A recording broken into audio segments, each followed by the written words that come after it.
Jadi saudara-saudari tahu bahawa semalam Tan Sri Anwar Musa telah dipecat, okey, sebagai Setiausaha Agung Barisan Nasional. Okey.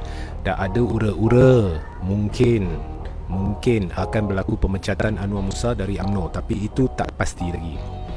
Tapi apa pun alasan yang diberikan, walaupun tak diberikan secara rasmi, tetapi alasan yang diberikan atau dimaklumkan oleh pihak tertentu daripada UMNO yang boleh dipercayai, okey, di mana apabila majlis tertinggi UMNO ni berbincang dan Zahid bersetuju untuk memecat Anwar Musa dan menggantikannya dengan Ahmad Mazlan, alasan yang diberikan adalah Anwar Musa dia menjadi jurucakap PPBM, ya, dan menjadi seolah-olah dia de facto ahli PPBM bukannya UMNO, dan selalu mengkritik UMNO.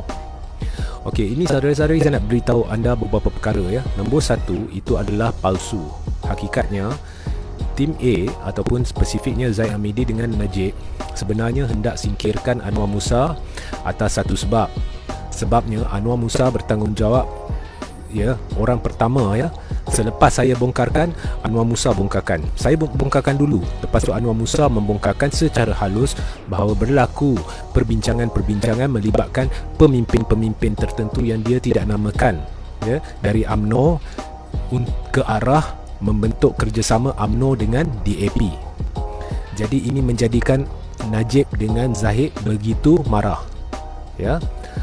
Ini pembongkarannya, saudara-saudari. Pembongkaran yang saya nak buat sekarang ni, kalau Najib nak, Zahid nak, mereka mendengar, silalah keluarkan satu surat saman terhadap saya.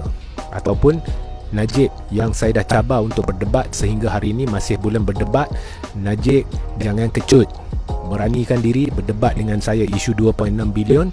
Dan juga bahawasanya Najib secara peribadi telah mengadakan perbincangan dengan wakil dari DAP, membincangkan kemungkinan kerjasama UMNO DAP.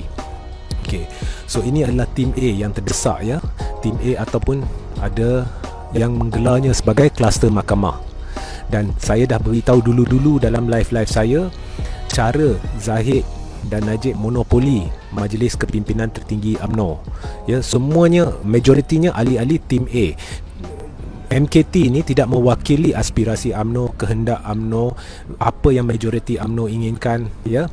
Malah selepas, kalau saudara-saudara ingat, tahun lepas, selepas Zahid kembali, ya, selepas bercuti sebagai Presiden UMNO, dia melantik 5 orang lagi menjadi ahli MKT tanpa menerusi proses pilihan raya UMNO untuk memperkukuhkan kedudukan dia supaya apa-apa keputusan dia boleh conquer, walaupun sebenarnya Zahid ni tidak mewakili majoriti pemimpin dalam UMNO. Malah saya nak dedahkan lagi satu perkara, kenyataan kononnya 189 daripada 191 bahagian UMNO menolak PPBM adalah palsu. Ni jumlah sebenar yang menolak PPBM ni 100 lebih. Memang majoriti, saya mengaku memang majoriti, tetapi angka yang diberikan oleh Zahid seolah-olah hampir semua tu itu adalah palsu. Sebab majoriti dalam UMNO ni tidak bersama Zahid, tidak bersama Najib. Okey, so itulah sebabnya Anwar Musa dipecat. Dan kerana Anwar Musa sudah membongkarkan kerjasama DAP dengan UMNO ni, maka terpaksalah Zahid dan Najib ni kerahkan Tajuddin Abdul Rahman untuk mengeluarkan kenyataan, melontarkannya di umum bahawa idea ni sedang dipertimbangkan. Jadi itu telah mencala imej UMNO dengan teruk, ya. Dulu pun dah terjala, ya, langkah Perak yang dibuat oleh Zahid untuk menendang keluar, ya, Menteri Besar Perak. Langkah itu, selepas langkah itu, Zahid dengan terang-terang, dengan terbuka memberitahu umum bahawa dia sedang mempertimbangkan kerjasama UMNO dengan DAP atau secara spesifiknya Pakatan Harapan dengan Barisan Nasional. Jadi benda ni bukannya satu rekaan, benda ni hakikat. Dan Zahid, Najib, sekali lagi saya ulang, kalau berani keluarkan surat saman dan samanlah saya. Okey, ada berlaku pertimbangan serius kerjasama UMNO dengan DAP, dan sebab itulah Anwar Musa dipecat. Okey, Anwar Musa lepas dipecat telah membongkarkan beberapa perkara. Nah, pertamanya, Anwar Musa ni hipokrit, ya. Kalau nak dulu dah bongkarkan, mengapa bongkar sekarang, ya? Tetapi nombor dua, apa yang Anwar Musa bongkarkan itu betul. Anwar Musa bongkarkan bahawa bukan semua 189 bahagian UMNO menolak PPBM. Sebenarnya memang seluruh UMNO menolak PPBM, tetapi banyak bahagian juga tidak ingin terlibat dengan Zahid, ya, menolak Zahid. Okey. Nombor dua, kenyataan Anwar Musa berkenaan dengan Zahid dengan Muhyiddin tu betul. Anwar Musa mempersoalkan, okey, mana satu kes dia lebih berat, Zahid atau Muhyiddin? Muhyiddin sekadar kritik UMNO dan sebagainya dulu dah dikena kepecat. Zahid ni terang-terang menzahirkan sokongannya dalam satu surat akuan bersumpah bertulis, ya, bersama Najib, menzahirkan sokongannya terhadap Datuk Seri Anwar Ibrahim, iaitu Ketua Pembangkang. Malah surat itu sampai ke istana. Okey, tapi siapa nak pecat Zahid? Sebab saya dah beritahu, Zahid tidak mewakili aspirasi UMNO. Dia dah conquer kepimpinan atas. Kepimpinan UMNO sekarang tidak mewakili kehendak majoriti pemimpin-pemimpin UMNO, akar umbi dan sebagainya.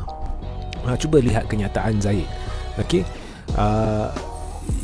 apa-apa yang dikeluarkan oleh Zahid, contohnya kita perlu pilihan raya, ianya disangkal oleh Hishamuddin, ianya disangkal oleh ramai pemimpin secara terbuka, ianya disangkal oleh Khairi. Malah Khairi dan Hishamuddin dah keluar kenyataan tidak ingin pilihan raya, malah mengkritik lagi aspirasi untuk adakan pilihan raya. Di situ saudara-saudari dah nampak perpecahan dalam UMNO. Jadi majlis kepimpinan tertinggi UMNO ni seolah-olah parti tersendiri.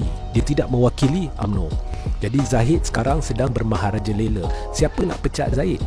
Kesalahan Zahid amat berat, kesalahan Najib amat berat, tapi dah conquer. Malah ketua disiplin adalah Zahid. Jadi siapa nak pecat Zahid?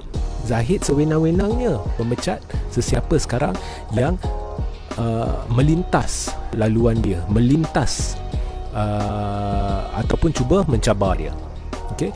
Ini dah jadi perangai gangster. Najib dan Zahid bagaikan gangster sekarang di dalam UMNO. Dan seluruh apa yang dilakukan mereka adalah untuk kepentingan peribadi, untuk menjaga tengkuk mereka. Dan sebab Najib nak kerjasama dengan DAP, nak kerjasama dengan Anwar, adalah sah untuk selamatkan tengkuknya, dengan harapan Anwar menjadi Perdana Menteri dan bersetuju melepaskan semua daripada kes mereka masing-masing, ya. Dan Najib dan Zahid sekarang berada dalam keadaan cemas.